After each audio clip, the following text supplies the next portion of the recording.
당뇨병성 망막병증으로 범망막 레이저 광응고수를 받으셨나요? 보험회사에서 수술비를 지급할 수 없다고 한다고요? 1회만 보장하겠다 말했다고요?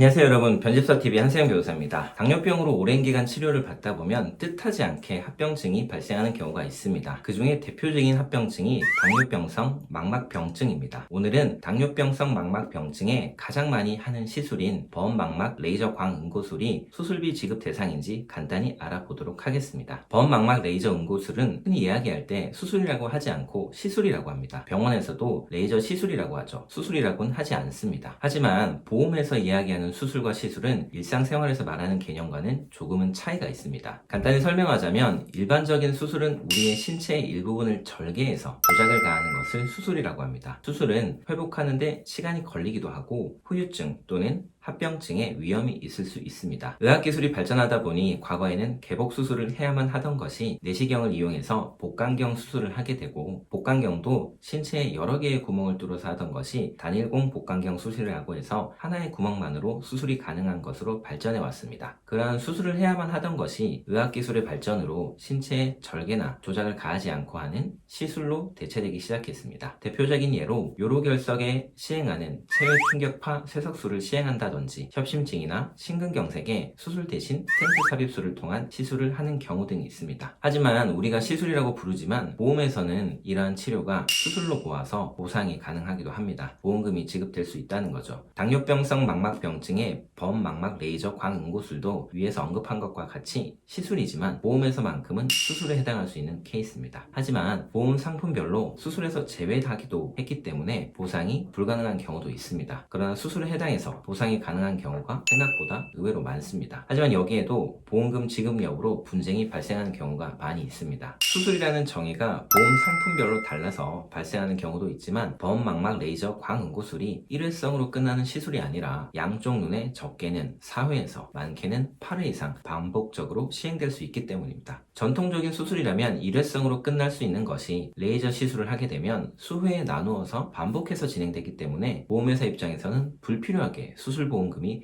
많이 지급될 수 있는 것입니다. 보험회사는 약관상 수술에 해당하지 않는다고 하면서 보험금을 아예 지급하지 않기도 하고, 시술이지만 일회성 수술로 인정해서 1회에 한해서 수술비를 지급하겠다고도 합니다. 하지만 시술, 횟수별로 모두 지급해야 하는 경우가 의외로 많이 있습니다. 이런 사정을 모른다면 받을 수 있는 수술보험금을 받지 못하는 경우가 분명히 발생하게 됩니다. 여러분, 당뇨병성 망막병증으로 범망막 레이저 광응고술을 받으셨나요? 보험회사에서 수술비를 지급할 수 없다고 한다고요? 1회만 보장하겠다 말했다고요? 이런 경우에 약관의 내용과 치료 내용을 종합적으로 분석해서 보험회사의 설명이 맞는지, 아니라면 횟수별로 다 받을 수 있는 것인지 심도 있는 검토가 필요합니다. 저희가 확실하게 도와드리겠습니다. 오늘은 여기까지 하도록 하고요. 다음번에 다른 영상으로 다시 찾아오도록 하겠습니다. 변집사였습니다.